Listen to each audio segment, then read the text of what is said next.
নেটের সমস্যা।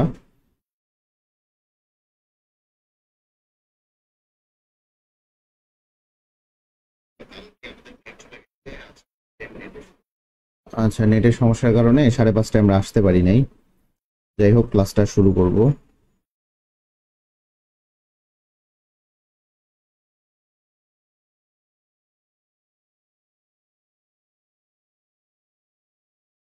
খুব বেশিক্ষণ লেট করবো না, আমরা ফুল 1 ঘন্টাই ক্লাস নিব। হ্যাঁ, 8টা 5 পর্যন্ত ক্লাস নিয়ে সেরে দেব।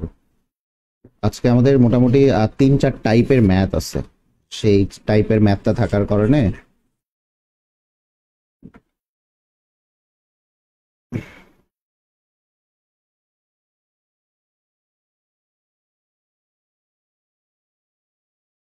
ঠিক আছে। আচ্ছা, চলে আসেন, আমরা আজকে যে টপিকসটা দেখব সেটা হচ্ছে প্যারাম্যাগনেটিক এবং ডায়াম্যাগনেটিক যে টপিকসটা আছে সেটা। প্যারাম্যাগনেটিক এবং ডায়াম্যাগনেটিক যে টপিকসটা আছে ঠিক সেই টপিকসটা দেখব। তো প্যারাম্যাগনেটিক আর ডায়াম্যাগনেটিক কারা বা এই জিনিসগুলো দেখবো। যাই হোক, প্রথমেই চলে আসেন, দুইটা ইলেকট্রন বিন্যাস দেয়া আছে, খুবই সহজ। এখানে বলছে এন এর সর্বনিম্ন মান, আবারও বলতেছি এন এর সর্বনিম্ন মান প্রযোজ্য। আচ্ছা, এখানে যেহেতু ডি আছে, কথা বুঝছেন, এখানে যেহেতু ডি আছে তাহলে এন এর সর্বনিম্ন মান এখানে হবে 4। কেন এখানে হবে 4? কেন 4 হবে? কারণ সবসময় মনে রাখবেন 3 থেকে মানে 3 নাম্বার শেল থেকে ডি অরবিটাল বা ডি উপশক্তি স্তরটা মানে কি করে যে থাকে আর কি। যদি আমরা এটা বলি যে 3 নাম্বার শেল থেকে ডি উপশক্তি স্তরটা থাকে, দ্যাটস ওয়াই 3D। তার মানে এন এর এখানে মান হচ্ছে 4। খুব ভালো কথা। তাহলে এখানে কিউ যেটা খুব ভালো মতো বুঝবা, কিউ যেটা সেই তোমার হচ্ছে ইলেকট্রন বিন্যাসটা হচ্ছে 1s2 2s2 2p6 3s2 3p6 4s2 3d6।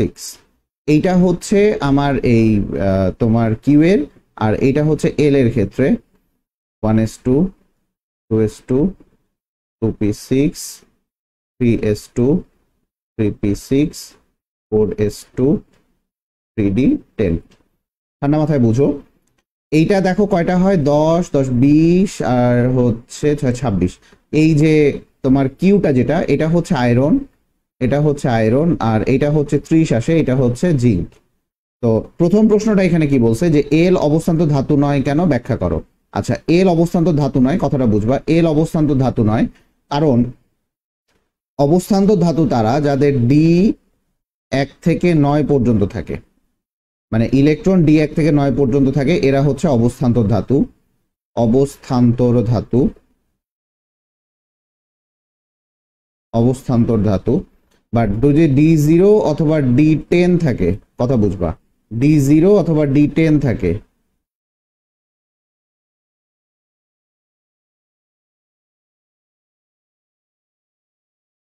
দেখো তোমরা কেউ ক্লাসই করো না। আচ্ছা, যাই হোক, D0 অথবা D10 থাকে তাহলে সেটা শুধুমাত্র ডি ব্লক মৌল, অবস্থান্তর ধাতু নয়। ডি ব্লক মৌল, অবস্থান্তর ধাতু নয়। আচ্ছা, যেহেতু এখানে এল অবস্থান্তর ধাতু নয় কারণ হচ্ছে D10 আছে, যেহেতু D10 আছে সেহেতু সে অবস্থান্তর ধাতু নয়, অবস্থান্তর ধাতু নয়। কথা বুঝতে পারছো? সে অবস্থান্তর ধাতু নয়। ঠিক আছে, মানে বেশ কয়েকজন ক্লাস করে,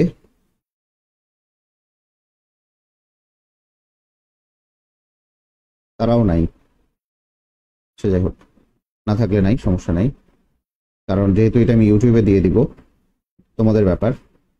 আচ্ছা, ইউটিউবে দেখার পর অবশ্যই অবশ্যই এটা ইয়ে করবা, সাবস্ক্রাইব করে রাখবা চ্যানেলটা, আর অবশ্যই লাইক কমেন্ট করবা।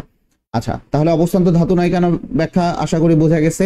আবারও বলি, D1 থেকে 9 পর্যন্ত থাকলে অবস্থান্ত ধাতু, কিন্তু এখানে দেখা যাচ্ছে D10 আছে, এটা হচ্ছে D10 আছে, তাহলে D10 থাকলে কি হয়, অবস্থান্ত ধাতু হয়? অবস্থান্ত ধাতু হয় না। D0 অথবা D10 থাকলে এটা শুধুমাত্র ডি ব্লক মৌল হয়, অবস্থান্ত ধাতু হয় না। পরেরটাই চলে আসি। তো আমার ছিল হচ্ছে কিউ হচ্ছে আয়রন, তো এখানে বলছে কিউ, তাহলে FeCN6 3 আর এটা হচ্ছে FeCN6 4 মাইনাস। আচ্ছা, খুব ভালো কথা। এটা হচ্ছে Fe3 প্লাস, Fe3 প্লাস, আর এইটা হচ্ছে Fe2 প্লাস, Fe2 প্লাস। কথাটা বুঝো, এটা একটা Fe3 প্লাস, একটা Fe2 প্লাস। এটা এই দুইটা হচ্ছে সেন্ট্রাল মেটাল, এই দুইটা হচ্ছে সেন্ট্রাল মেটাল, এটা হচ্ছে ligand.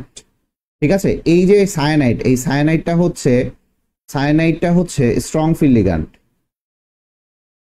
Strong field ligand, strong field ligand. তাহলে এই সায়ানাইডটা এখন কি গঠন করবে আমরা একটু আসি। যদি Fe3 প্লাসের ক্ষেত্রে আসি, Fe2 প্লাসের ক্ষেত্রে আসি, যখন লিগ্যান্ডটা মানে আমরা Fe3 প্লাস এবং Fe2 প্লাসের আগে ইলেকট্রন বিন্যাসটা করি, বেটার হয়। যদি আমরা চলে আসি Fe3 প্লাস, তাহলে 1s2, 2s2, 2p6, 3s2, 3p6, 4s2 থাকবে না, 3d5। এটা হচ্ছে Fe3 প্লাসের জন্য। আর Fe2 প্লাসের জন্য যে ইলেকট্রন বিন্যাসটা আমরা করব, 2, 2, 6, 3s2, 6, 3d6। আচ্ছা, এখন চলে আসো, এখানে এই 3d5 আছে, খুব ভালো মতো বুঝো। তার মানে এইখানে যদি আমরা দেখি যে এর ইলেকট্রন বিন্যাসটা কিরকম হবে, আর এখানে আসে 3d6, হুন্ডের নীতি অনুসারে এর ইলেকট্রন বিন্যাসটা বা বক্স সিস্টেমে আমরা দেখি কতটুকু কি হয়। তো চলে আসো, এখানে 5টা ঘর আছে, 1, 2, 3, 4, 5। এখানে 5টা আছে, তার মানে 1, 2, 3, 4, 5, 1, 2, 3, 4, 5, 1, 2, 3, 4, 5, আর এটা হচ্ছে 6। ঠিক আছে, এটা হচ্ছে 6। তো ঠান্ডা মাথায় বোঝার চেষ্টা করো। এখন এই যে Fe2 প্লাস এবং Fe3 প্লাস, এই সায়ানাইড করে কি, স্ট্রং ফিল্ড লিগ্যান্ড কাজ হচ্ছে এরা জোড় গঠন করে, ইলেকট্রন জোড় গঠন করতে পারে। ইলেকট্রন জোড় গঠন করার কারণে এরা হচ্ছে লো স্পিন কমপ্লেক্স গঠন করে। আচ্ছা, খুব ভালো মতো বোঝার চেষ্টা করো। তাহলে সায়ানাইড যখন এখানে আসবে, সায়ানাইড সবগুলাকে এখানে ঠেলা দিবে, এই পাশে সায়ানাইড সব ইলেকট্রন গুলাকে এই পাশে ঠেলা দিবে। ঠেলা দেওয়ার পর এটা হচ্ছে লিগ্যান্ড আসার পর, কথা বুঝো যে এইটা দেখাচ্ছি, এটা হচ্ছে লিগ্যান্ড আসার পর, মানে সায়ানাইডের প্রভাব, Cn মাইনাস এর প্রভাবে। তাহলে কি হবে, এটা 1, 2, 3, 4, 5। এখন কি হবে, এটা জোড় গঠন করবে, এ চলে যাবে এই জায়গায়, তাহলে 1, 2, এ চলে যাবে এই জায়গায়, 3, 4, আর এ একটা সিঙ্গেল অবস্থায় থাকবে, কথা বুঝো, এ হচ্ছে সিঙ্গেল অবস্থায় থাকবে।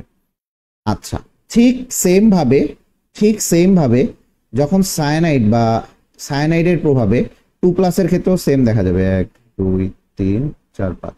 2 প্লাসে দেখা যায় কি হয়, এ চলে যাবে এই জায়গায়, প্রথমে তো 2টা ছিল, তারপরেও 2টা হবে, আবার এ চলে যাবে এর জায়গায়, 3টা। এখন দেখো, এখানে বলছে যে আয়নদ্বয়ের মধ্যে কোনটি প্যারাম্যাগনেটিক। প্যারাম্যাগনেটিক মানে তারাই যাদের বেজোড় ইলেকট্রন থাকবে,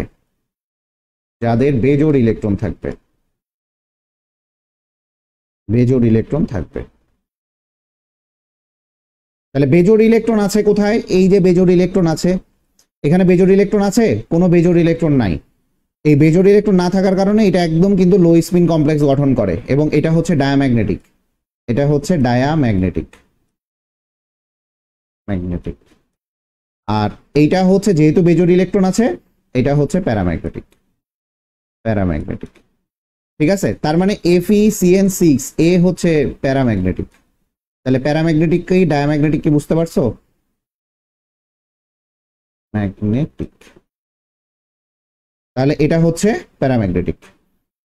আমি একদম বলে দিচ্ছি, সবাই ইউটিউবে ক্লাসটা করে নিবা, অবশ্যই সাবস্ক্রাইব করে রাখবা। এটা হচ্ছে প্যারাম্যাগনেটিক। তাহলে প্যারাম্যাগনেটিক ধর্ম কিভাবে নির্ণয় করতে হয় বুঝতে পারো। প্রথমে নর্মাল ইলেকট্রন বিন্যাস দেখাবা, দেন দেখাবা যে সায়ানাইড বা স্ট্রং ফিল্ড লিগ্যান্ড যদি থাকে, স্ট্রং ফিল্ড লিগ্যান্ড গুলো হচ্ছে জোড়বদ্ধ গঠন করে, ঠেলা মারে, ওরা সিঙ্গেল থাকতে দেয় না, সবাইকে ঠেলা মারে, জোড় গঠন করে। ঠিক আছে, কথা বুঝতে পারছো? আশা করি বুঝতে পারছো। আচ্ছা, চলে আসো পরের টাইম। এখানে বলা হয়েছে যে ই অপেক্ষা ডি এর আয়নীকরণ শক্তি বিভব বেশি কেন। যাই হোক, এখানে আগে আমরা ডি ই সেটা নির্ণয় করি। তাহলে 1s2 2s2 2p6 3s2, তার মানে 10 2 12, এটা হচ্ছে ম্যাগনেসিয়াম। এটা ম্যাগনেসিয়াম, এটাও ওই সেম আসবে 1s2 2s2 2p6 3s2 3p1। এটা হবে অ্যালুমিনিয়াম। আর আর এফ এর কোনটা হবে, এফ কোনটা হবে, এফ হচ্ছে 4s2 পর্যন্ত আসে, 1s2 2s2 2p6 3s2 3p6 4s2, এই পর্যন্ত আসছে।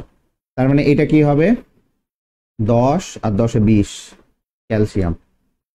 তার মানে এই প্রথম যখন ইলেকট্রন বিন্যাসটা দিবে আমাদের কাজ হবে কোনটা কোন মৌল, সেই মৌলগুলোকে আমরা কি করব, আইডেন্টিফাই করব। ঠিক আছে, কোনটা কোন মৌল সেই মৌলটাকে আমরা আইডেন্টিফাই করব। তোমরা কেউ ক্লাসই করছো না, খুব খারাপ লাগতেছে। এটা আমি পড়াচ্ছি, যাই হোক পড়াচ্ছি, এটাই অনেক।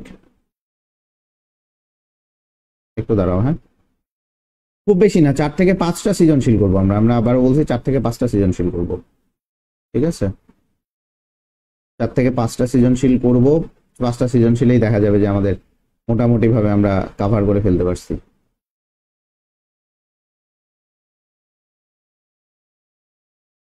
আচ্ছা একটু দাঁড়াও। আচ্ছা, তো সর্বপ্রথম যখন ইলেকট্রন বিন্যাসটা দেয়া থাকবে, কথা বুঝবা, সর্বপ্রথম যখন ইলেকট্রন বিন্যাসটা দেয়া থাকবে সেই ইলেকট্রন বিন্যাসটাই আমার মেইন দরকারটা হচ্ছে। ইলেকট্রন বিন্যাসটা থেকে আমরা প্রথমে মৌলগুলো আইডেন্টিফাই করব। আচ্ছা, তাহলে ই অপেক্ষা ডি আয়নীকরণ বিভব বেশি কেন? ই কি, ই হচ্ছে আমার অ্যালুমিনিয়াম, অ্যালুমিনিয়াম অ্যালুমিনিয়াম, আর ডি হচ্ছে আমার ম্যাগনেসিয়াম। তো ম্যাগনেসিয়াম, তো দেখো অ্যালুমিনিয়ামে আছে হচ্ছে 3s2 আর হচ্ছে 3p1। তাহলে আর ম্যাগনেসিয়ামে আছে দেখো 3s2, এটা আগের গুলো আছে। যাই হোক, এখন দেখো এই যে 3s2 আছে, এটা কি দ্বিত্বপূর্ণ না? এটা দ্বিত্বপূর্ণ না, তার মানে এটা স্টেবল। এটা স্টেবল হওয়ার কারণে, আর যেহেতু আয়নীকরণ বিভব বলছে, তার মানে অবশ্যই ফার্স্ট আয়নাইজেশন এনার্জিটা, কারণ ম্যাগনেসিয়ামের সেকেন্ড আয়নাইজেশন এনার্জি সব থেকে কম। আচ্ছা, আর এইখানে দেখো, এখানে কি দ্বিত্বপূরণ, হাফ ফিল্ড বা ফুল ফিল্ড কোনো কিছুই নাই। পি এর তো হাফ ফিল্ড বা ফুল ফিল্ড কোনো কিছুই নাই, এটা আনস্টেবল, এটা আনস্টেবল। তার মানে যখন দেখবা যে এই যে স্টেবল যেটা আছে এটা তো দ্বিত্বপূর্ণ আছে, এই স্টেবল থাকার কারণে, কথা বুঝবা, এই স্টেবল থাকার কারণে, খুবই ঠান্ডা মাথায় বুঝো, স্টেবল থাকার কারণে এর আয়নীকরণ শক্তি বা প্রথম আয়নীকরণ শক্তি, আয়নীকরণ শক্তি, আয়নীকরণ শক্তি বেশি, শক্তি বেশি। আচ্ছা, মেইন কথা ছিল হচ্ছে যখন তুমি বাম থেকে ডানে যাও, বাম থেকে ডানে গেলে আয়নীকরণ শক্তি বাড়ে, বাম থেকে ডানে গেলে আয়নাইজেশন এনার্জি হচ্ছে বাড়বে, এটাই হচ্ছে সাধারণ কথা। কিন্তু এই জায়গাটা ব্যতিক্রম, কারণ কি, এটার স্টেবল ছিল, এটার স্টেবিলিটি নাই। হওয়ার কথা ছিল, হওয়ার কথা ছিল এইটা অ্যালুমিনিয়ামের আয়নীকরণ শক্তি গ্রেটার দেন ম্যাগনেসিয়ামের আয়নীকরণ শক্তি, কিন্তু এটা হয় না। কিন্তু হয় কোনটা, ম্যাগনেসিয়ামের আয়নীকরণ শক্তি গ্রেটার দেন অ্যালুমিনিয়ামের আয়নীকরণ শক্তি, এটা হয়। ঠিক আছে, এই ম্যাগনেসিয়ামের আয়নীকরণ শক্তি, অ্যালুমিনিয়ামের আয়নীকরণ শক্তি, এটা হবে। তাহলে এটা হবে সঠিক, এটা হচ্ছে সঠিক, কারণ কি, ওই স্টেবিলিটির কারণে এটা সঠিক। ঠিক আছে, আশা করি এটা বুঝতে পারছো। এরপরে চলে আসো, আমরা পরেরটায় চলে যাই। তো আচ্ছা, তো আমরা প্রথমেই এটা দেখছি, এটা হচ্ছে ম্যাগনেসিয়াম, এটা হচ্ছে অ্যালুমিনিয়াম, আর এটা হচ্ছে ক্যালসিয়াম। আচ্ছা, বলছে DCO3, ডি মানে হচ্ছে ম্যাগনেসিয়াম কার্বনেট, MgCO3, আর FCO3, তার মানে কি, FCO3 মানে কি, ক্যালসিয়াম কার্বনেট। বলছে অধিক তাপে কোনটি অধিক তাপে বিয়োজিত হয়, অধিক তাপে কোনটি অধিক তাপে বিয়োজিত হয়, তার মানে তাপ বেশি লাগবে, বিয়োজিত হয়, তার মানে যার আয়নিক ক্যারেক্টার বেশি, যার আয়নিক ক্যারেক্টার বেশি, আয়নিক ধর্ম বেশি, যার আয়নিক ধর্ম বেশি। তাহলে যার আয়নিক ধর্ম বেশি তার সমযোজী ধর্ম কম, সমযোজী ধর্মটা কম হবে। ধর্ম কম হইলেই তোমার তার আয়নিক ধর্ম বেশি হবে, এবং এটা মানে হচ্ছে পোলার আয়নটা বেশি হবে। পোলার আয়ন, পোলার আয়ন যার বেশি হবে সে তারই হচ্ছে সরি, পোলার আয়ন তো বেশি হবে না, পোলার আয়ন কম হবে যার, পোলার আয়ন যার কম হবে, পোলার আয়ন যার কম হবে সমযোজী ধর্ম কম হবে, সমযোজী ধর্ম কম হইলে আয়নিক ধর্ম বেশি হবে, আয়নিক ধর্ম বেশি হইলে সে অধিক তাপে বিয়োজিত হবে, এটাই স্বাভাবিক। আচ্ছা, এখানে এখন বলতে পারো যে ভাইয়া এখানে তো তিনটা ক্রাইটেরিয়া আছে, আমরা কোনটা দেখবো? প্রথমেই দেখো অ্যানায়নটা সেম, অ্যানায়ন সেম, তার মানে অ্যানায়ন দিয়ে আমার কোনো কাজ নাই। ক্যাটায়নের চার্জ সেম, এটাও +2 এটাও +2, তাহলে চার্জটাও সেম। এখন বাদ বাকি রইল কি? এদের শুধুমাত্র বাদ বাকি রইল হচ্ছে আকার, তাহলে আকার দিয়ে বোঝাও, আকার দিয়ে বোঝাও। ঠিক আছে, বাদ বাকি রইল কি ভাইয়া? আকার। তাহলে কি তাহলে কিভাবে বুঝাবা? এটা হচ্ছে তোমাকে আকার দিয়ে বুঝাইতে হবে। ঠিক আছে, এটা হচ্ছে কি দিয়ে বুঝাইতে হবে? আকার দিয়ে বুঝাইতে হবে। ঠিক আছে, এখন কথাটা বুঝো, ক্যাটায়নের আকার, ক্যাটায়নের আকার প্রপোর্শনাল টু 1 পোলার আয়ন।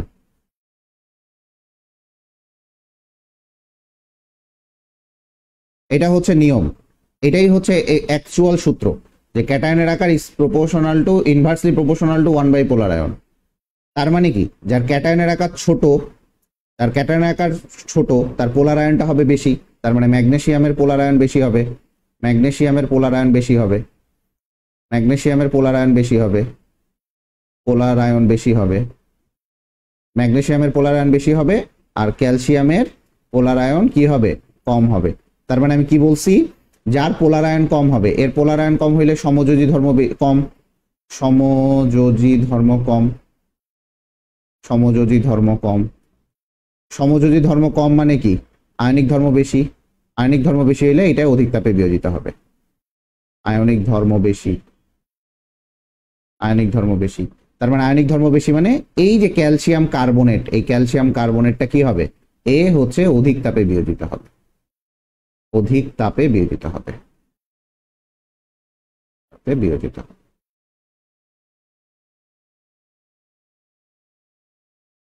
সে কি হবে? অধিক তাপে বিয়োজিত হবে। ক্লিয়ার? সে অধিক তাপে বিয়োজিত হবে। আচ্ছা, আশা করি এই দুইটা বুঝতে পারছো। পরেরটায় আসে, আমরা বলছি না 4 থেকে 5টা করবো, খুব বেশি করব না। আচ্ছা, এটাও সেম ইলেকট্রন বিন্যাস দিয়ে। এখন এটা কি? কার্বন, এটা কার্বন আর কি, 2 আছে যেহেতু, তাহলে 1s2 2s2 2p2, তার মানে টোটাল 6টা। এটা হচ্ছে কার্বন। এম কি? 1s2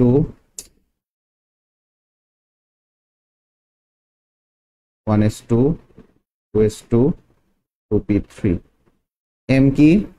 এম হচ্ছে নাইট্রোজেন, এম হচ্ছে নাইট্রোজেন, আর এটা আসবে হচ্ছে phosphorus. 1s2 2s2 2p6 3s2 3p3, তাহলে এইটা আসবে হচ্ছে ফসফরাস। 10 10 আর 2 12 3 15, হ্যাঁ ঠিক আছে, এটা হচ্ছে ফসফরাস, এটা হচ্ছে নাইট্রোজেন, এটা হচ্ছে কার্বন। ঠিক আছে, কথাগুলো বুঝো। প্রথমেই কি করবা? যখন ইলেকট্রন বিন্যাস দেয়া থাকবে তখন প্রথমে মৌলটা নির্ণয় করবা। তো খুবই ভালো কথা, এখানে বলছে QH4, তাহলে QH4, কিউ কি ভাইয়া? কিউ হচ্ছে কার্বন, আর হাইড্রোজেন কয়টা আছে? 4টা। খুব ভালো কথা। এখন বলছে আকৃতি সংকরায়নের মাধ্যমে দেখাও। সংকরায়ন করার দুইটা আছে, এক তুমি ভেঙে করতে পারো, এক তুমি ভেঙে করতে পারো স্টার চিহ্ন দিয়ে করে। এটা উত্তেজিত কার্বন কত আছে? 6, তাহলে কত আসে? 1s2 2s2 2s1 2px1 2py1 2pz1। তো সংকরায়ন হবে কোথায়? এই যে বেজোড় ইলেকট্রনগুলো যেখানে আছে সেখানেই সংকরিত হবে এরা। এখানে একটা করে হাইড্রোজেন যাবে, একটা করে হাইড্রোজেন, এখানে হাইড্রোজেন একটা যাবে, হাইড্রোজেন যাবে, এখানে হাইড্রোজেন যাবে, এখানে একটা হাইড্রোজেন যাবে, আর এখানে একটা হাইড্রোজেন যাবে। আচ্ছা, হাইড্রোজেন যায় এই জায়গাটাতেই সংকরায়ন ঘটবে। এইটা কি হবে? sp3 সংকরায়ন হবে। কথা বুঝতে পারছো? এটা কি হবে? sp3 সংকরায়ন হবে। আরেকটা প্রসেস আছে যেটা হচ্ছে হাইব্রিডাইজেশন। তুমি যদি করো 1/2 v প্লাস একযোজী পরমাণুর সংখ্যা, এটা এ দাও, একযোজী পরমাণুর সংখ্যা মাইনাস ক্যাটায়নের চার্জ প্লাস অ্যানায়নের চার্জ, এ দাও বা বি দাও, যে কোনো ইচ্ছা, এটা যা ইচ্ছা তাই দাও। আচ্ছা, এখন দেখো এইখানে 1/2 ইন্টু হচ্ছে এর শেষ কক্ষপথে ইলেকট্রনের সংখ্যা, শেষ কক্ষপথে ইলেকট্রনের সংখ্যা 4টা, এক যদি পরমাণুর সংখ্যা হচ্ছে 4টা, ক্যাটায়ন অ্যানায়ন চার্জ নাই, তার মানে টোটাল আসতেছে 4। তাহলে 4 যদি থাকে সেটা হচ্ছে sp3, 4 থাকলে sp3। আচ্ছা, sp3 যখন সংকরায়নটা হয় বা sp3 তোমার হচ্ছে সংকরায়নের যে আকারটা সেটা হচ্ছে তোমার চতুস্থলকীয়, চতুস্থলকীয়, চতুস্থলকীয়। আচ্ছা, তাহলে চতুস্থলকীয় আকারটা কিরকম টাইপের হবে সেটা একটু দেখি। চতুস্থলকীয়, এইখানে চতুস্থলকীয় আকারটা হবে এরকম, এখানে হাইড্রোজেন একটা, এখানে একটা হাইড্রোজেন, এখানে একটা হাইড্রোজেন, এখানে একটা হাইড্রোজেন, ঠিক আছে? এই হাইড্রোজেন, এই যে কোণ দুইটা আসবে, এই যে কোণগুলো আসবে, এই কোণগুলো আসবে, এই কোণগুলো হচ্ছে 109.5 ডিগ্রি, এই কোণগুলো হচ্ছে 109.5 ডিগ্রি। এখানে যেহেতু কোনো লোন পেয়ার নাই, সেখানে এখানে যে বন্ড অ্যাঙ্গেলের ডিস্টরশনটা দেখা যাবে না, বন্ড অ্যাঙ্গেলের ডিস্টরশনটা দেখা যাবে না, ঠিক আছে? বন্ড অ্যাঙ্গেলের ডিস্টরশনটা দেখা যাবে না। আর এটার আকৃতি হচ্ছে কি ভাইয়া? চতুস্থলকীয়। খুবই সহজ একটা বিষয়, চতুস্থলকীয়, ঠিক আছে? প্রথমে কোনো কিছুর আকৃতি বের করতে গেলে তোমাকে সংকরায়নটা বের করতে হবে, সংকরায়নটা বের করে তুমি এর চিত্রটা ড্র করে দিবা, তাতেই হবে। কথা বুঝতে পারছো? হয় তুমি এইভাবে দেখাও, নাহলে দুইটাই দেখাও, সমস্যা কি? খুব বড় প্রশ্ন না এটা, আজে বাজে কথা না লিখে দুইটাই দেখাই দাও, সমস্যা নাই। চলে আসো। তো পি, এম এবং এন, এম হচ্ছে নাইট্রোজেন ছিল আর এন হচ্ছে ছিল আমার ফসফরাস। এদের হাইড্রাইড, হাইড্রাইড বলতে একটা হচ্ছে NH3 আর একটা হচ্ছে PH3। বন্ধন কোণের ভিন্নতার কারণ, আচ্ছা বন্ধন কোণের ভিন্নতার কারণটা হয়, বন্ধন কোণের ভিন্নতার যে কারণটা হয় সেই কারণটাই হয় হচ্ছে লোন পেয়ার ইলেকট্রনের কারণে, লোন পেয়ার ইলেকট্রনের কারণে, ইলেকট্রনের কারণে। আমি আবারও বলতেছি লোন পেয়ার ইলেকট্রনের কারণে। তবে এর যে বন্ধন কোণটা, এর বন্ধন কোণটা অনেক কম, ঠিক আছে? এর বন্ধন কোণটা অনেক কম, এটা হচ্ছে প্রায় 94 ডিগ্রি, আর এর বন্ধন কোণটা আছে এটা হচ্ছে 107 ডিগ্রি। এটার কয়েকটা কারণ আছে, তার মধ্যে আমি প্রথমেই চলে আসি যে এইটার যে বন্ধন কোণগুলো কম হয়, এইটার বন্ধন কোণ মানে দুইটারই প্রথমেই লিখবা, প্রথমেই দুইটারই কি লিখবা? সংকরায়ন। আমার কথাগুলো বুঝবা, তাতেই হবে। প্রথমে এদের সংকরায়নটা বের করবা, এদের সংকরায়ন যেটা, সংকরায়ন বের করলে দেখা যায় দুইটাই sp3, দুইটাই বের করবা। এটার সংকরায়ন বের করবা, এটার সংকরায়ন বের করবা, ওই যে সূত্র দিয়ে বের করবা, half into V plus H minus C plus A, এটা দিয়ে বের করবা। এটা দিয়ে বের করলে তোমার দুইটারই দেখবা 4 আসতেছে এবং দুইটারই sp3 আসবে। আচ্ছা, সংকরায়ন বের করার পর sp3 যদি সংকরায়ন হয়, এদের বন্ধন কোণ হওয়ার কথা 109.5 ডিগ্রি। তো আমরা দুইটা জিনিস জানি যে লোন পেয়ার যে বিকর্ষণ এলপি, যেটা লোন পেয়ার বিকর্ষণ, লোন পেয়ারের যে বিকর্ষণ সেটা সব থেকে বেশি হয়। দেন লোন পেয়ার বন্ড পেয়ার, দেন হচ্ছে বন্ড পেয়ার। আচ্ছা, তো এখন এই জিনিসটা হচ্ছে তার বিকর্ষণের মাত্রা বা ডিস্টরশনের যে মাত্রা, সেটা বিকর্ষণের মাত্রা বা ডিস্টরশনের যে মাত্রাটা সেটাই হচ্ছে এটা। তো এখন বোঝার চেষ্টা করো যে যখন লোন পেয়ার থাকে, লোন পেয়ার ইলেকট্রন থাকে, মানে নাইট্রোজেন,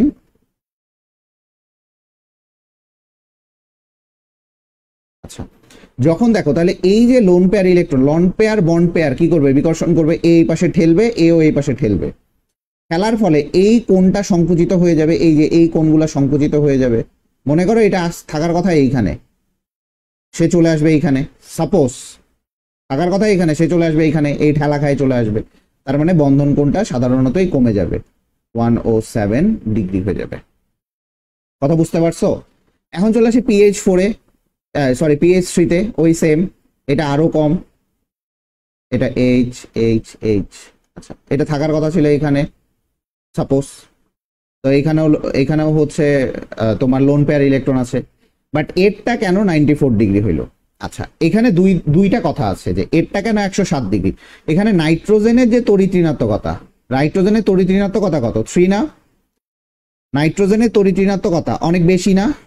একটু কথাগুলো বুঝবা, এই কথাগুলো বুঝবা, ঠিক আছে? আচ্ছা, নাইট্রোজেনের তড়িৎ ঋণাত্মকতা 3 আর ফসফরাসের তড়িৎ ঋণাত্মকতা হচ্ছে 2.1 পাউলিং স্কেল অনুপাতে আর কি, ঠিক আছে? 2.1। এখন কথা বুঝো, কথাগুলো ঠান্ডা মাথায় বুঝবা। তো এইখানে দেখা যায় যে ফসফরাসের তড়িৎ ঋণাত্মকতা কম হয়, এই পিএইচ যে বন্ধনটা, পিএইচ বন্ধন ইলেকট্রন জোনকে বেশি মাত্রায় নিজের দিকে টানতে পারে না। এই পিএইচ বন্ধনের কি করে না, পিএইচ বন্ধন কি করতে পারে না, ইলেকট্রন জোড়কে বেশি মাত্রায় নিজের দিকে টানতে পারে না, বেশি মাত্রায় টানতে পারে না, নিজের দিকে টানতে পারে না।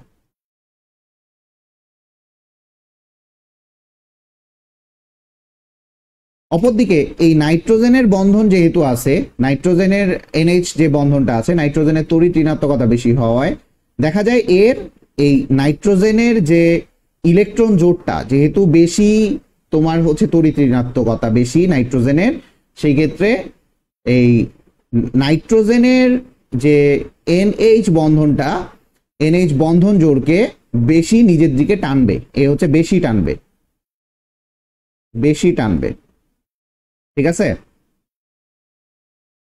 তাহলে এই যে খুব ঠান্ডা মাথায় বুঝো, এই যে বন্ধন জোন বেশি টানবে, বেশি টানার ফলে এদের বন্ধন জোর মানে বন্ড পেয়ার বিকর্ষণ বেশি হবে, নিজের দিকে টানায় বন্ড পেয়ার বিকর্ষণ বেশি হবে, বিকর্ষণ বেশি হবে।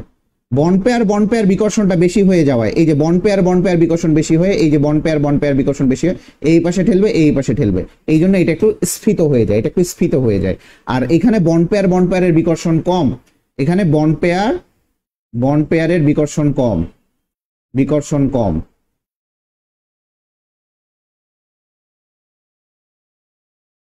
আচ্ছা, এখানে লেখা যাচ্ছে না, এখানে বন্ড পেয়ার, কথাগুলো বুঝবা, বন্ড পেয়ার বিকর্ষণ কম। তাহলে বন্ড পেয়ার বিকর্ষণটা কম হওয়ায়, বন্ড পেয়ার বিকর্ষণটা কম হয়, এটা কি হয়, এরকম হয়ে যায়। আমি তোমাকে একটু দেখাইতে পারি,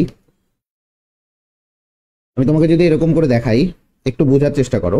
দেখো, এই জায়গায় যদি লোন পেয়ার ইলেকট্রনটা থাকে, বন্ড পেয়ারের যদি বিকর্ষণটা কি হয়, বন্ড পেয়ারের বিকর্ষণটা যদি বেশি হয়, তাহলে কি করবে, এটা এইভাবে ঠেলে যাবে।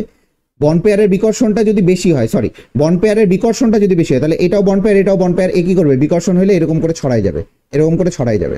কথাটা বুঝো, মনে করো বন্ধন কোণটা এতটুকুই আসলো, কিন্তু এটাও বন্ড পেয়ার, এটাও বন্ড পেয়ার, কথা বুঝো। বন্ড পেয়ার যদি বিকর্ষণ হয়, বন্ড পেয়ার বিকর্ষণ হলে কি হয়ে যাবে, এটা স্ফীত হয়ে যাবে না? সেই ক্ষেত্রে অল্প একটু স্ফীত হবে, যদিও 109 ডিগ্রি থাকার কথা, হয়েছে 107 ডিগ্রি, হয়েছে 100 কয় ডিগ্রি, 7 ডিগ্রি। বাট যখন দেখবা বন্ড পেয়ার বিকর্ষণটা কম হইলে দেখো এ নিচের দিকে চলে আসবে। বন্ড পেয়ার বিকর্ষণটা কম হলে কি হবে, নিচের দিকে চলে আসবে, যেহেতু এটা ভিতর দিক দিয়ে আছে। মেইনলি এটা হচ্ছে এইভাবে দেখাইলে ভালো হয়, ঠিক আছে? এইভাবে দেখাইলে ভালো হয়। তো এটা আসলে এইভাবে আমি বোঝানোর খাতিরে দেখাচ্ছি। তাহলে এ কি করবে, এর বন্ধন কোণটা কমে আসবে।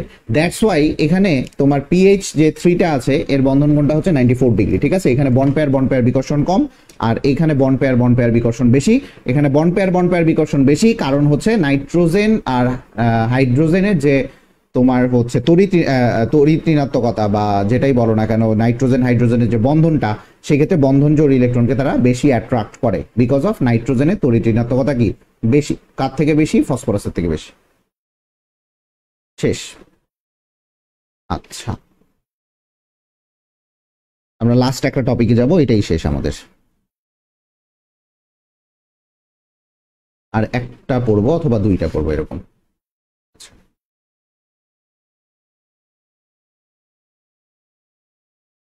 আচ্ছা, প্রথমেই চলে আসি যে এক্স এর সম্ভাব্য মান যুক্ত করো, বা এক্স এর সম্ভাব্য মান বলছে। তো এক্স এর যে সম্ভাব্য মান এখানে কি হইতে পারে, এ উল্লেখিত এক্স এর সম্ভাব্য, x does not equal to 0। আচ্ছা, x does not equal to 0, খুবই ভালো কথা। তো এইখানে যেহেতু NS1 আছে, সেহেতু x এর সম্ভাব্য মান NS1 আছে, যেহেতু এখানে সম্ভাব্য মান কত হবে, a এর সম্ভাব্য মান হইতে পারে n-1 d5, তাহলে এইটা হইলে হবে হচ্ছে ক্রোমিয়াম, আর n-1 d10 তাহলে সেটা হইতে পারে হচ্ছে কপার। এই দুইটাই এক্স এর সম্ভাব্য মান হতে পারে, ঠিক আছে, সম্ভাব্য মান হতে পারে। তো সুস্থিতিশীল যেটা হয়, মেইন কথা বুঝবা যে এইখান থেকে মেইনলি একটা ইলেকট্রন এখানে চলে যায়, যেহেতু এটা NS1 আছে তার মানে একটা ইলেকট্রন এখানে যাবে, কথাটা বুঝো, একটা ইলেকট্রন একটা যাবে, ঠিক আছে। এখন প্রথমেই বলতে পারো যে ভাইয়া এখানে 1 2 3 4 না বসে আপনি ডিরেক্ট 5 10 বসালে কেন? কারণ একটা অরবিটাল সবসময়, একটা অরবিটাল যখন তোমাকে এরকম করে দিবে, একটা অরবিটাল সব সময় দেখা যায় সে স্টেবল হইতে পারে। তো এই জন্য সেটা অর্ধপূর্ণ হাফ ফিল্ড অথবা ফুল ফিল্ড হইতে পারে বা পূর্ণ থাকতে পারে। এই হাফ ফিল্ড বা ফুল ফিল্ড যদি হয়, কথা বুঝো, হাফ ফিল্ড বা ফুল ফিল্ড যদি হতে পারে তখনই শুধুমাত্র সে স্টেবল থাকতে পারে। তো একটা অরবিটাল সাধারণত কি থাকতে পারে, যে স্টেবল হওয়ার জন্যই ট্রাই মারে। তো ট্রাই করার জন্য এইটাই সম্ভব যে 3d5 অথবা 3d10, ঠিক আছে। বেশি মানে এইখানে সব থেকে বেশি হচ্ছে এই দুইটাই সঙ্গত মান হচ্ছে d5 অথবা d10, এটাই হচ্ছে সঙ্গত মান। প্রথমেই এইটাই তোমাকে দিতে হবে, সঙ্গত বা যুক্তিসঙ্গত মান, যুক্তিযুক্ত, এটাই হচ্ছে যুক্তিযুক্ত মান, এটাই যুক্তিযুক্ত মান, আর কিছু না। কারণ প্রথমে আমাকে স্টেবলটা দেখতে হবে, আর এখানে যদি NS1 আছে তার মানে NS2 থাকার কথা, NS2 থেকে এখানে ইলেকট্রন আসতেই পারে, তাহলে আমাকে স্টেবিলিটিটা দেখতে হবে, ঠিক আছে, স্টেবিলিটিটা দেখতে হবে। আচ্ছা, তো এটা আরো হইতে পারে, সিলভারও হইতে পারে, ঠিক আছে, সিলভারও হইতে পারে। এই তিনটার মধ্যে একটা হবে, যেহেতু তিনটাই ব্যতিক্রম ইলেকট্রন বিন্যাস দেখায়, তিনটার মধ্যে একটা হবে। আচ্ছা চলে আসো, এ আয়নটি ডায়াচম্বক হলে HCl যৌগটি রঙিন হবে কি? খুব সুন্দর প্রশ্ন, এটা কোন বোর্ডের প্রশ্ন আমি জানি না, এটা রাজশাহী বোর্ডের প্রশ্ন। এ প্লাস আয়নটি যদি ডায়াচম্বক হয়, যদি কপার প্লাস হয়, কপার প্লাস দেখি কি হয়।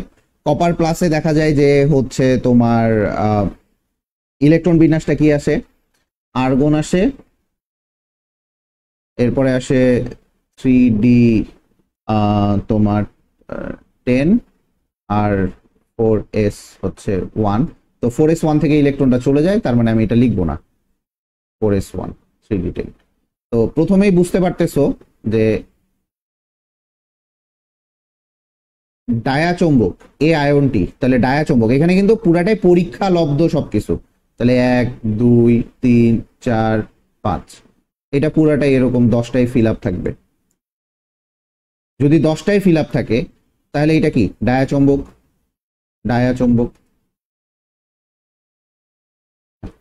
যদি ডায়াচম্বক হয়ে থাকে, খুব ঠান্ডা মাথায় বোঝো, তাহলে এটা কি ভাইয়া, ডায়াচম্বক হয়ে থাকলে, আর তোমার এখানে বলছে রঙিন হবে কিনা, ভাইয়া রঙিন হওয়ার প্রথম শর্ত হচ্ছে D1 থেকে 9 থাকলে এরাই হবে, এরা অবস্থান্তর মৌল, এরা হবে রঙিন।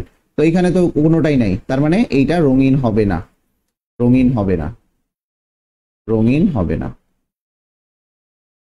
ঠিক আছে, রঙিন হবে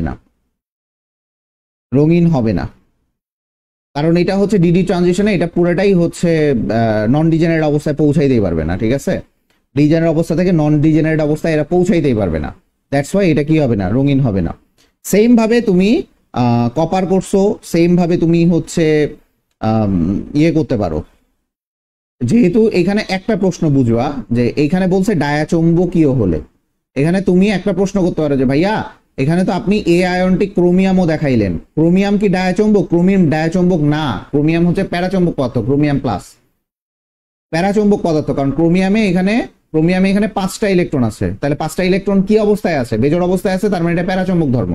কিন্তু এখানে প্রশ্নটাই এখানে বলে দিছে যে এটা ডায়াচম্বকীয় হলে, তার মানে ডায়াচম্বক কপার প্লাস হইতে পারে, সিলভার প্লাস হইতে পারে, আর গোল্ড প্লাস, গোল্ডেরও সাধারণত এটা দেখাইতে পারে, তুমি যে কোনো তিনটাই দেখাইতে পারো, গোল্ড প্লাসও দেখাইতে পারো, ঠিক আছে। তো সিলভার প্লাস হইলেও সেম ক্রিপ্টন, আর এটা হচ্ছে 4d10, ঠিক আছে। আর কপার হইলে সরি গোল্ড হইলে জেনন তোমার হচ্ছে 4F14 5D 5D হচ্ছে 10, ঠিক আছে 5D10। তো এখন দেখো এইটাতেও সেম ডায়াচম্বক, এইটাতেও কোনো বেজোর ইলেকট্রন নাই, এটাতেও বেজোর ইলেকট্রন নাই। তার মানে যেহেতু কারোটাতেই বেজোর ইলেকট্রন, বেজোর বলতে D1 থেকে 9 পর্যন্ত নাই, মানে অবস্থান্তর মৌল এরা না, আর এখানে বেজোর ইলেকট্রন নাই, তার মানে এটা ডায়াচম্বক পদার্থ না। আর এখানে যে অবস্থান্তর মৌলের যে শর্তটা D1 থেকে 9 সেটাও এখানে ফুলফিল করতেছে না, এই দুইটা ফুলফিল করতেছে না। দ্যাটস ওয়াই যদি ফুলফিল না করে D1 থেকে 9 পর্যন্ত যেহেতু নাই, সেহেতু এই দুইটাও হচ্ছে রঙিন যৌগ গঠন করবে না, রঙিন যৌগ গঠন করবে না।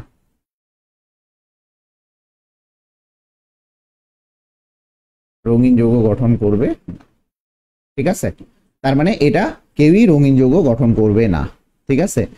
তিনটাই রঙিন যৌগ গঠন করবে না। ডায়াচম্বক পদার্থ মানে এটা জোড় অবস্থায় থাকবে। কথা বুঝাইতে পারছি? কথা আশা করি বুঝাইতে পারছি। আচ্ছা, আরেকটা মনে হয় লাস্ট টপিকস আছে। হ্যাঁ, লাস্ট টপিকস এটাই। আচ্ছা, এখানে বলছে এ বি অপেক্ষা A2D এর স্ফুটনাঙ্ক বেশি কেন? এ হচ্ছে প্রথম পর্যায়ের 1 নাম্বার মৌল। কে ভাইয়া? প্রথম পর্যায়ের 1 নাম্বার মৌল, তার মানে হচ্ছে হাইড্রোজেন, এটা কোনো কথাই হবে না। আর ডি হচ্ছে দেখো 16 নাম্বার পর্যায়ের, সরি 16 নাম্বার গ্রুপে দ্বিতীয় পর্যায়ে, তার মানে এটা কি দ্বিতীয় পর্যায়ে 16 নাম্বার গ্রুপটা, এটা হচ্ছে অক্সিজেন, তাই না? এটা একটু বুঝতে হবে, এটা কি অক্সিজেন। কারণ কথা মনে রাখবা যে প্রথম পর্যায়ে শুধু গ্রুপ 1 আর গ্রুপ 18 এর মৌল আছে। দ্বিতীয় পর্যায় থেকে স্টার্ট হয় হচ্ছে গ্রুপ 1 2 আর হচ্ছে 13 থেকে 18, গ্রুপ 1 2 13 থেকে 18 দ্বিতীয় পর্যায়ে স্টার্ট হয়। তাহলে দ্বিতীয় পর্যায় থেকে যেহেতু স্টার্ট হয়েছে, তার মানে এটা হচ্ছে প্রথম মৌল। তাহলে 16 নাম্বার গ্রুপের প্রথম মৌলটাই হচ্ছে কি আমার অক্সিজেন। কথা বুঝো, 16 নাম্বার গ্রুপের প্রথম মৌলটাই হচ্ছে অক্সিজেন। কথা বুঝো, হ্যাঁ। এইটা একটু ভালো মতো বুঝবা, এটা একটু খুবই ভালো মতো বুঝতে হবে। 16 নাম্বার গ্রুপের প্রথম মৌলটাই কি আমার অক্সিজেন, কথা বুঝবা, হ্যাঁ। তার মানে এইটা খুবই ভালো মতো বুঝবা যে প্রথম পর্যায়ে শুধুমাত্র গ্রুপ 1 এবং গ্রুপ 18 এর মৌল থাকে। প্রথম পর্যায়ে কার গ্রুপ 1 এবং গ্রুপ 18 এর মৌল থাকে। দ্বিতীয় পর্যায়ে গ্রুপ 1 2 13 থেকে 18 এদের মৌল থাকে। তার মানে এটা প্রথম মৌল। দ্বিতীয় পর্যায় থেকে এটা প্রথম মৌল। যে প্রথম মৌল না দ্বিতীয় মৌল এটা কিভাবে বুঝবা? ঠিক আছে, প্রথম মৌল না দ্বিতীয় মৌল কিভাবে বুঝবা, এটা বুঝলেই হবে। তো এখন দেখো এখানে বলছে এ বি মানে কি? এ আর বি। আচ্ছা, এটা হচ্ছে 17 নাম্বার গ্রুপের প্রথম মৌল। তাহলে 17 নাম্বার গ্রুপের প্রথম মৌল কে? ফ্লোরিন, তাই কি না? ফ্লোরিন, বুঝতে পারতেছো?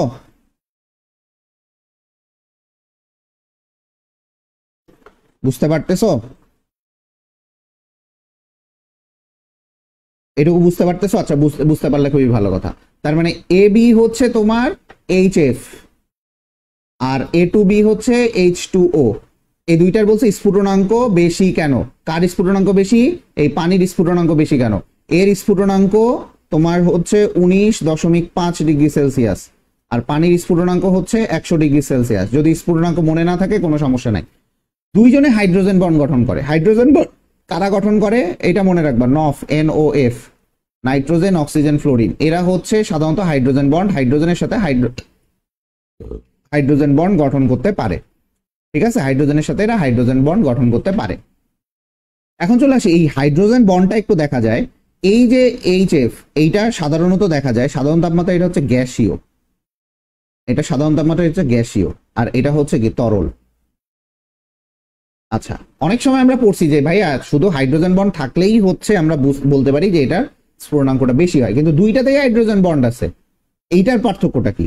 আচ্ছা, এটার পার্থক্য যদি আমরা একটু স্ট্রাকচারাল ড্র করি, যে হাইড্রোজেন ফ্লোরিন, এইখানে হাইড্রোজেন ফ্লোরিন, যদি আমি এইভাবে করি হাইড্রোজেন ফ্লোরিন, তো দেখা যায় এইখানে খুব ঠান্ডা মাথায় বুঝো,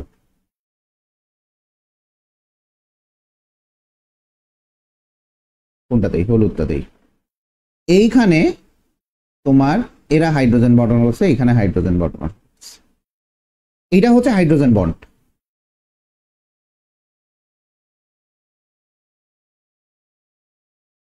হাইড্রোজেন বন্ড গঠন করতেছে। তাহলে এইখানে একটা এইচএফ, কথা বুঝবা, একটা এইচএফ এ কয়টা হাইড্রোজেন বন্ড গঠন করতে পারতেছে হাইয়েস্ট? একটা এইচএফ এ কয়টা, একটা এইচএফ কয়টা হাইড্রোজেন বন্ড এ হাইয়েস্ট দুইটা হাইড্রোজেন বন্ড গঠন করতে পারে, দুইটা হাইড্রোজেন বন্ড গঠন করে।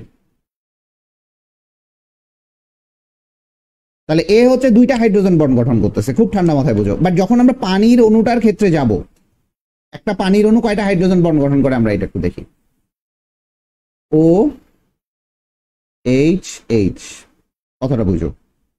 তারপরে যদি দেখি আমরা এখানে যদি দেখি ও এইচ এইচ, ঠিক আছে, এখানে যদি আমরা আসি ও এইচ এইচ, খুব ঠান্ডা মাথায় বুঝবা। এখন দেখো যদি দেখা যায় এখানে আরো দুইটা লিখি, ও একটু সাজায় গুছায় লিখবা তাইলে সুবিধা হবে, এইচ এইচ, ও এইচ এইচ। তাহলে একটা হাইড্রোজেন, একটা পানির অণু, একটা পানির অণু দেখো, এ এর সাথে একটা হাইড্রোজেন বন্ড গঠন করতেছে, এ এর সাথে একটা হাইড্রোজেন বন্ড গঠন করতেছে, এ এর সাথে একটা হাইড্রোজেন বন্ড গঠন করতেছে, এ এর সাথে একটা হাইড্রোজেন বন্ড গঠন করতেছে। যদি এটা আমার দেখানো এরকম করে উচিত হয় নাই, আমি একটু এটা ডট ডট দিয়েই দেখানো উচিত, নাহলে তখন বলবো ও ভাইয়া আপনি তো পারেন না। যাই হোক আমি পারি না, সমস্যা নাই। তাহলে দেখো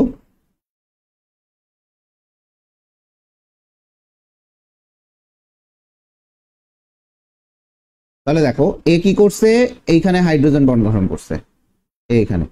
তাহলে দেখো এখানে যদি আমরা এটা দেখি, তাহলে দেখো এইখানে পুরাটাই হাইড্রোজেন বন্ড, এখানে পুরাটাই হাইড্রোজেন বন্ড, এখানে পুরাটাই এর সাথে হাইড্রোজেন বন্ড, এখানে পুরাটাই একসাথে হাইড্রোজেন বন্ড। তাহলে টোটাল সে হাইড্রোজেন বন্ড, এই যে আমার যে এই অণুটা, এই পানির অণুটা, এই পানির অণুটা টোটাল হাইড্রোজেন বন্ড কয়টা গঠন করতে পারলো? টোটাল হাইড্রোজেন বন্ড গঠন করছে এই দেখো চারটা, এই যে চারটা, এই যে চারটা। তাহলে এ টোটাল কয়টা হাইড্রোজেন বন্ড গঠন করতে পারতেছে? চারটা হাইড্রোজেন বন্ড গঠন করতে পারতেছে। এ টোটাল কয়টা হাইড্রোজেন বন্ড গঠন করতে পারতেছে? এ টোটাল চারটা হাইড্রোজেন বন্ড গঠন করতে পারতেছে।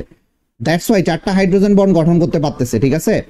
এই জন্য দেখা যায় যে এই যখন তুমি ভাঙতে যাবা পানির অণুটাকে, তাহলে এই চারটা হাইড্রোজেন বন্ড একসাথে ভাঙতে হবে। এই চারটা হাইড্রোজেন বন্ড ভাঙতে শক্তি বেশি লাগবে, এই জন্য স্ফুটনাঙ্কটা বেশি হয়। এটা ভাঙতে সময় লাগবে বেশি, ভাঙতে বেশি এনার্জি লাগবে,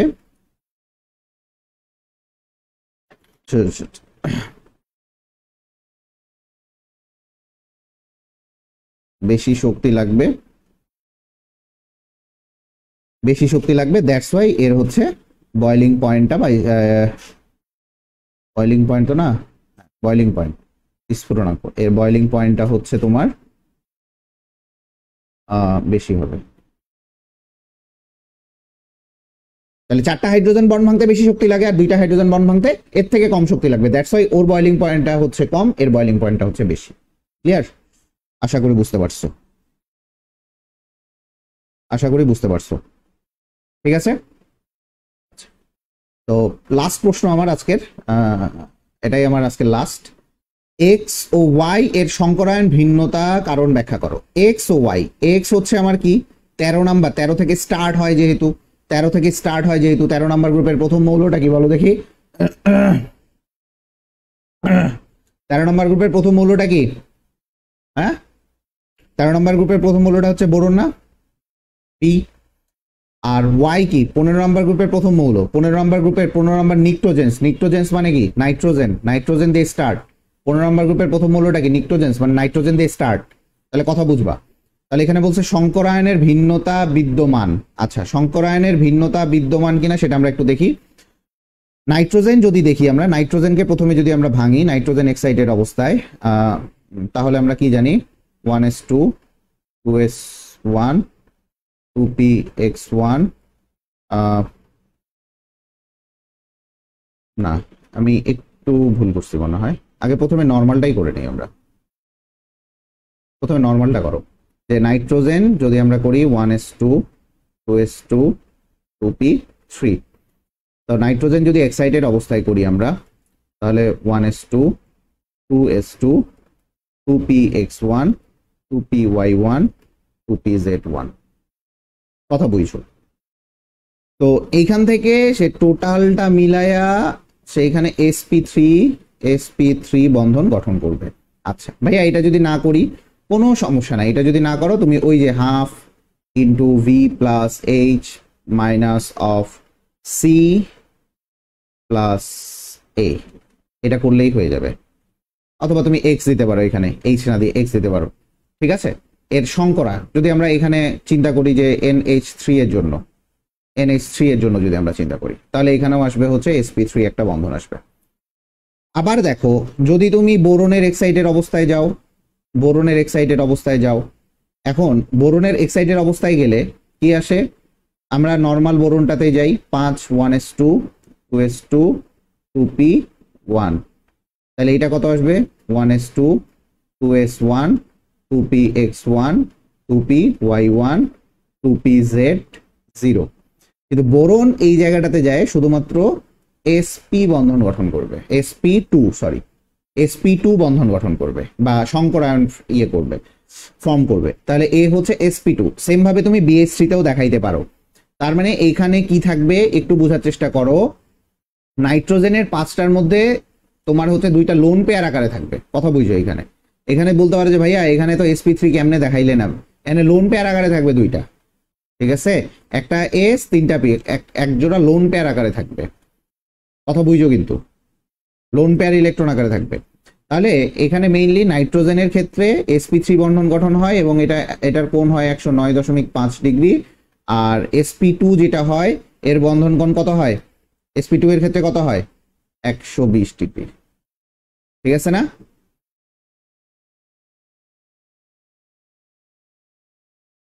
কথা বুঝতে পারছো? কথা বুঝতে পারছো? কথা ক্লিয়ার হয়েছে? 120 ডিগ্রি। এটা একটু দেখাই দিবা, আর পারলে চিত্রটা আগে দেখাই দিবা যে এইটা হয় হচ্ছে চতুস্থলকীয়, ঠিক আছে, এটা চিত্রটা আগে দেখাই দিবা, এই যে এটা,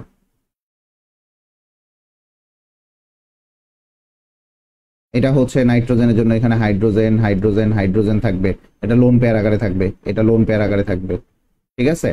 আর বোরনের ক্ষেত্রে তোমার হচ্ছে এই যে এরকম থাকবে। তোমার যদি আমরা বোরনের ক্ষেত্রে BF3 দেখি, BF3 যদি দেখি বয়ফ্রেন্ড 3, সেই ক্ষেত্রে এরকম এইখানে একটা, এইখানে একটা, এইখানে একটা, ঠিক আছে। এটা হচ্ছে মানে BF3 এর গঠন। অথবা তুমি যদি এটা না দিতে চাও যে ভাইয়া এটা আমি দিব না, শুধুমাত্র নাইট্রোজেনের গঠনটা দেখাও না কেন, এই চিত্রগুলো আমরা দিব না, ড্র করতে পারতেছি না, আমি নিজেও হচ্ছে তাড়াতাড়ি করতেছি, তো এখানে এরকম ভাবে দেখায় দাও, এভাবে দেখায় দাও, এভাবে দেখায় দাও, এখানে লোন পেয়ার ইলেকট্রন দেখাও, তারপরে এখানে BF3 একটা দেখাও, এভাবে আকারগুলা ব্যাখ্যা করো, ঠিক আছে, আকারগুলা ব্যাখ্যা করে দাও। এই তো, এই তো জিনিস, ঠিক আছে। এটা হচ্ছে ত্রিভুজাকার, ঠিক আছে, এটা ত্রিভুজাকার। আর এটা কি, এটা হচ্ছে সমতলীয় ত্রিভুজাকার, এটা কি চতুস্থলকীয়। এই জিনিসগুলো ব্যাখ্যা করে দাও। এইভাবে ব্যাখ্যা করেই এখানে জাস্ট সংকরায়নের ভিন্নতা বিদ্যমান, সংকরায়নের ভিন্নতা দেখায় দিয়ে একটু, যেহেতু ছোট প্রশ্ন সেহেতু আকার আকৃতি এবং বর্ণ অ্যাঙ্গেল গুলা দেখাই দিও। আশা করি তোমরা এটা ইউটিউবে দেখে নিবা লেকচারটা। আর আশা করি আমাদের এই 3rd চ্যাপ্টার এই পর্যন্তই শেষ। আমি এখানে সব টাইপের সিকিউ দেখানোর চেষ্টা করছি, তোমাদের